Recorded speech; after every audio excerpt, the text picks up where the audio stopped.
નમસ્તે વિદ્યાર્થી મિત્રો, આજે વાત કરીશું ધોરણ 7 અને વિષય ગુજરાતીના ચેપ્ટર નંબર 14 રે પંખીડા સુખથી ચંદોનું સંપૂર્ણ મિત્રો સમજૂતી સાથેનું સચોટ સોલ્યુશન મેળવીશું. એ પહેલા ચેનલની અંદર પ્રથમ વખત આવ્યા છો તો મિત્રો ચેનલને ખાસ સબસ્ક્રાઇબ કરી લેવી. વિદ્યાર્થી મિત્રો, ભાગ 5 નું સંપૂર્ણ સોલ્યુશન જોવા માટે ચેનલને ખાસ સબસ્ક્રાઇબનું બટન દબાવી દેવું. પ્રશ્ન નંબર 1, યોગ્ય વિકલ્પ પસંદ કરી ઉત્તર લખો. કવિએ પોતાને ગાય સાથે શા માટે સરખાવ્યા છે? તો જવાબ આવશે અ, ગાયની જેમ નુકસાન ન પહોંચાડે છે માટે. નંબર 2, આપેલા શબ્દમાંથી કયો શબ્દ ઉપવનનો સમાન અર્થ ધરાવતો નથી?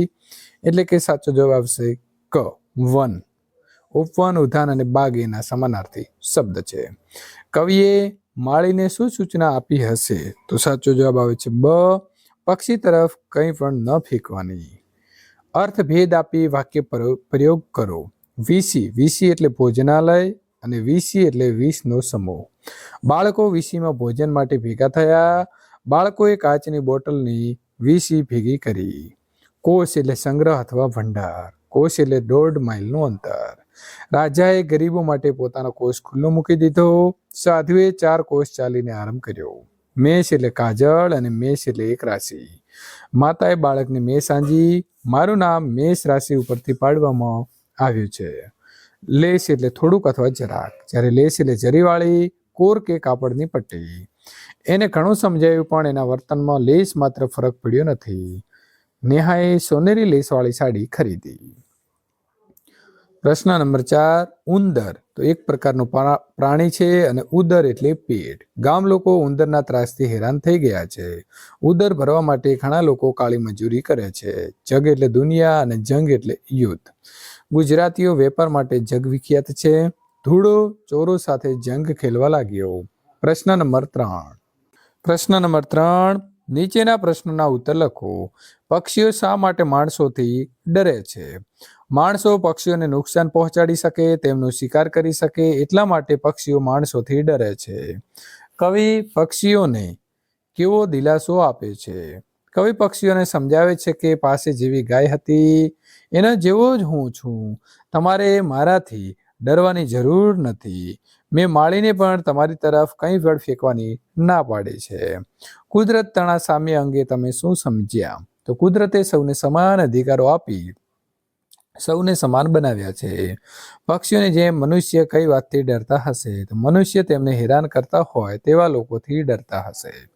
પશુ પ્રત્યેનો પ્રેમ વ્યક્ત કરતી તમે જોયેલી ફિલ્મનું નામ લખો.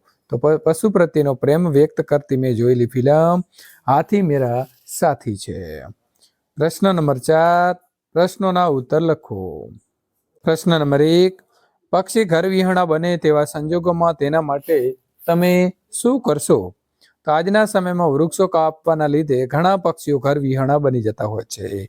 આવા પક્ષીઓ માટે આપણે ઘણું કરી શકીએ, જેમ કે પક્ષીઓ માટે નવા વૃક્ષોનું વાવેતર કરી શકીએ. ગામની અંદર ચબૂતરો બનાવી તેમના માટે રહેવાની વ્યવસ્થા કરી શકીએ. આપણા ઘર, ખેતર, વાડીમાં પક્ષીઓ માટે માળાઓ બાંધી શકીએ જેથી તેમાં પક્ષીઓ વસવાટ કરી શકે. પ્રશ્ન નંબર 2, માણસ શોખ માટે પક્ષીઓને પાંજરામાં પૂરે છે. શું તે યોગ્ય છે? શા માટે? તો આજકાલ ઘણા લોકો પોતાના ઘેર શોખ ખાતર પોપટ, કોયલ, ચકલી જેવા પક્ષીઓ પાળતા હોય છે. ઘણી વખત કબૂતર પણ લોકો પાળે છે અને તેમના પાંજરામાં પૂરવામાં પણ આવે છે. પાંજરામાં પૂરાઈને રહેવું તેમને ગમતું નથી. તેઓ પણ ખુલ્લા આકાશમાં ઉડવા માંગે છે. આપણે તેમને પાંજરામાં પૂરીને તેમની સ્વતંત્રતા છીનવી લઈએ છીએ. પાંજરામાં તેમને તેમનો માલિક હક આપે ત્યારે જ ખાવા પીવાનું મળે છે. જ્યારે જો તે સ્વતંત્ર હોય તો પોતાની રીતે ખાવા પીવાનું શોધી શકે. સ્વતંત્રતા દરેકને ગમે છે.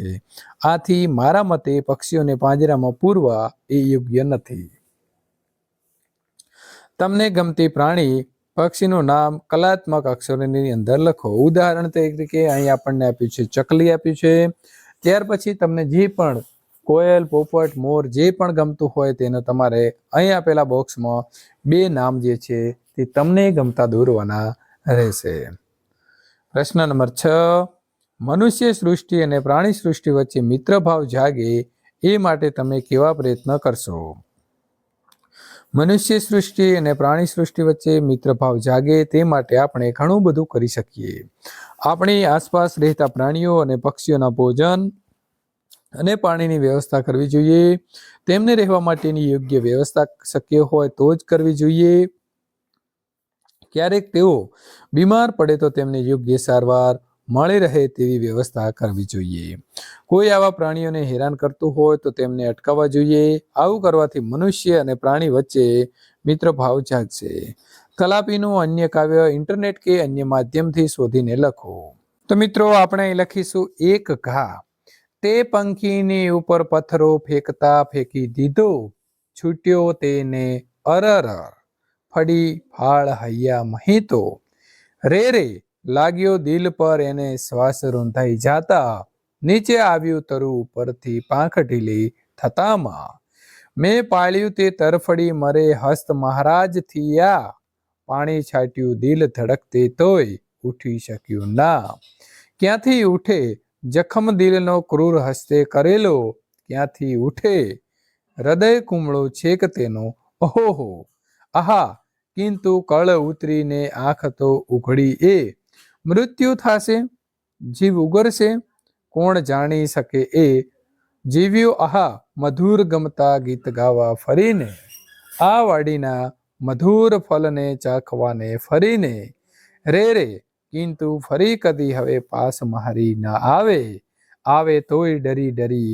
અને ઈચ્છતો ઉડવાને, રે રે શ્રદ્ધાગત થઈ પછી કોઈ કાળે ના આવે, લાગ્યા ખાને વિસરી શકવા કઈ સામર્થ્ય ના છે.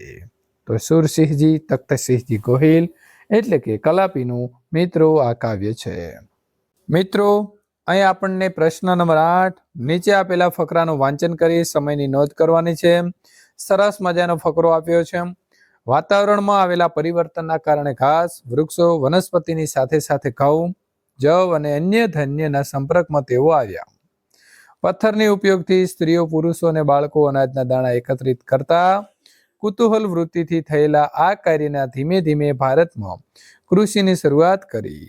લોકો ધાન્ય ઉગાડવા પથ્થરનો ઉપયોગ કરવા લાગ્યા. નદી કિનારાની આસપાસ ધાન્ય ઉગાડવા લાગ્યા અને ધીમે ધીમે કૃષિની શરૂઆત થતા તેમણે ધાન્ય ઉગતું હોય તેની આસપાસ ગારામાટી ઘાસના મકાનોમાં રહેવાનું શરૂ કર્યું અને ક્રમશઃ તેમના ભટકતા જીવનનો અંત આવ્યો અને સ્થાયી જીવનની શરૂઆત થઈ. તેમના સ્થાયી જીવનનો પ્રથમ સાથીદાર કે મિત્ર કૂતરો હતો. તે સિવાય તેઓ ઘેટા બકરા અને ગાય ભેંસ, ભૂંડ જેવા પશુઓથી પણ પરિચિત હતા. ધીમે ધીમે તેમણે તેમની સાથે પણ સમાયોજન શરૂ કર્યું. આવા પાલતુ પશુઓને તેઓ જંગલના હિંસક પ્રાણીઓથી રક્ષણ કરતા. આમ તેઓ ખેતીની સાથે સાથે પશુપાલન પણ સાથે સંકળાયા. જો કે તેમણે પશુઓનો ઉપયોગ દૂધ માટે ક્યારથી કર્યો તે અંગે અત્યારે સંશોધન થઈ રહ્યું છે. તો અહીં આપણને પ્રથમ પ્રયત્ને આપણે ટ્રાય મારીએ છીએ તો આપણને 1 મિનિટ અને 5 સેકન્ડ લાગે છે. તો આપણે લખીશું 0.5 સેકન્ડ. અહીં આપણને લાગે છે 55 સેકન્ડ. તો આપણે લખીશું 55 સેકન્ડ. અહીં આપણને લાગે છે 50 સેકન્ડ. તો અહીં લખીશું આપણે 50 સેકન્ડ. તો આ પ્રકારે આપણે જે છે તે આ બોક્સની અંદર લખવાનું રહેશે. વિદ્યાર્થી મિત્રો, આ પ્રકારના સોલ્યુશન મેળવવા માટે અહીં આપેલી એન્ડ સ્ક્રીન ઉપર ક્લિક કરશો એટલે તમને આગળના ચેપ્ટરનું સોલ્યુશન મળી જશે.